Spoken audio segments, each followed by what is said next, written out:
Today I want to show you how you can use one button on your keyboard to select and play a song in arrangement view. Plus I'm going to share why I don't like this method and show you what I personally do instead. Hey everyone, welcome back to From Studio to Stage. Every single day on the channel I post a brand new tutorial showing you how to perform on stage like a pro with Ableton Live. If that's something you're interested in, make sure to subscribe and enable the bell icon. Now, last week I showed you how you could use keys on your computer keyboard to press 1 to select song 1, 2 to select song 2, 3 to select song 3, and so on. If you're interested in learning how to do that, click the link in the description of this video or click the video here on this video to go check that out before we dive in. But every time I show people that, the next possible question is, yeah, but how do I set it up so that when I press 1 on my keyboard, it selects the song and it triggers the song? That's essentially how session view works. If I trigger 1 to scene 1, it's going to select it and play. So I'm going to show you in this tutorial how to make that happen. Now, in order to make this happen, we have to have some sort of keyboard translation app. Now, my personal favorite on Mac is this. This is Keyboard Maestro. You can also use Bone MIDI Translator Pro. It's a great app. If you're on Windows PC, I know there are some keyboard translation apps. I don't personally have a PC to try them and use them, but if you're using a Windows PC and you found an app that works, then leave a comment below and let us know. So let me show you how we set this up. So we're going to dive into Keyboard Maestro. First thing I'm going to do is create a new macro group here. So we'll call this Ableton Commands, okay? Now the next thing we need to do, no matter what app you're using, typically these apps have a way to say, okay, do you want this command to happen in all apps or just one?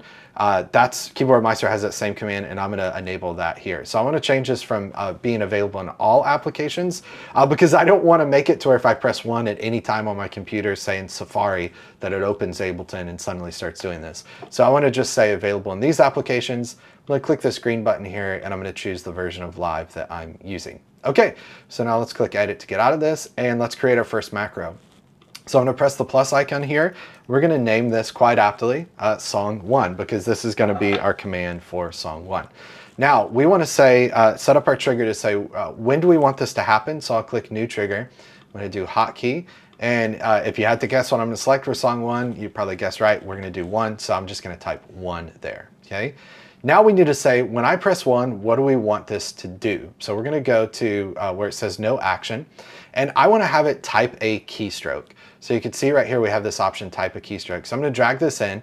And the first keystroke that I want it to type is 1 as well, because I want this to function just like it was last week when I showed you in the tutorial where when I press 1, it selects song 1.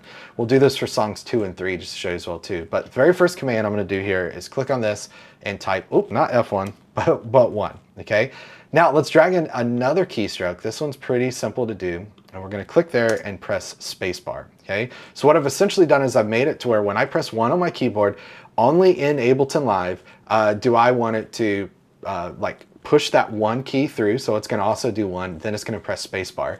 The reason I chose spacebar is that's how we can play and pause in Ableton Live, right? That's how we can start and stop playback.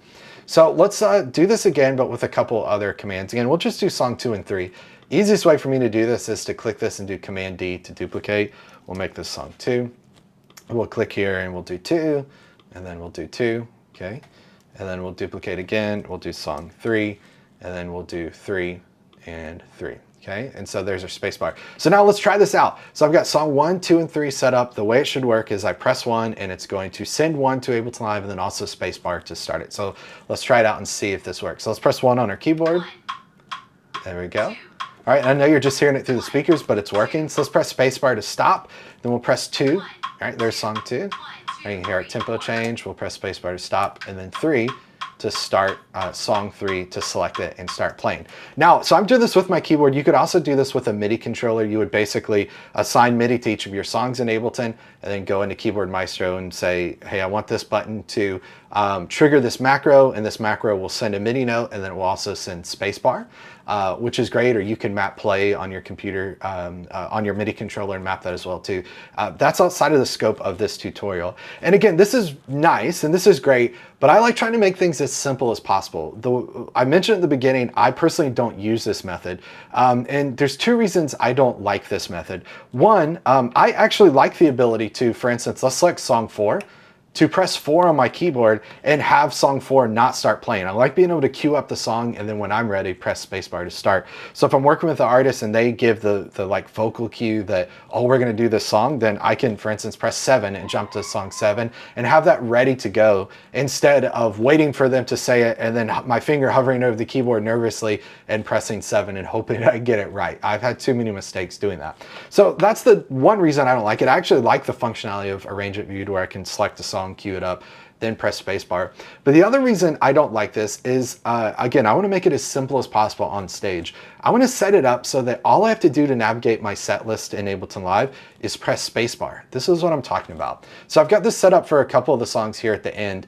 Let's go to the end of the song. We're just going to play this.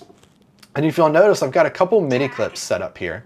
Okay, so let's jump ahead to save some time. So we'll jump straight to the end and watch these MIDI clips. Okay, so what happens is, as soon as those MIDI clips hit, it automatically selects my next song. And here's the beauty of that. All I have to do to start my next song is press spacebar. Okay, I don't have to think about what my next song is. I don't have to go, is it song 7, 8, whatever it is. I just press spacebar. Now, let's show you one more time. Let's get to the end of this song. Again, we'll scroll through here, right? Get to the end of this song.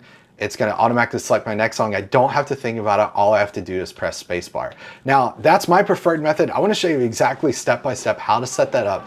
But in order to see that, you've got to subscribe. You've got to enable the bell icon. And when that video goes live, you will see that video pop up. Thanks so much for watching. We'll see you on the next one. Take care, everybody. Bye.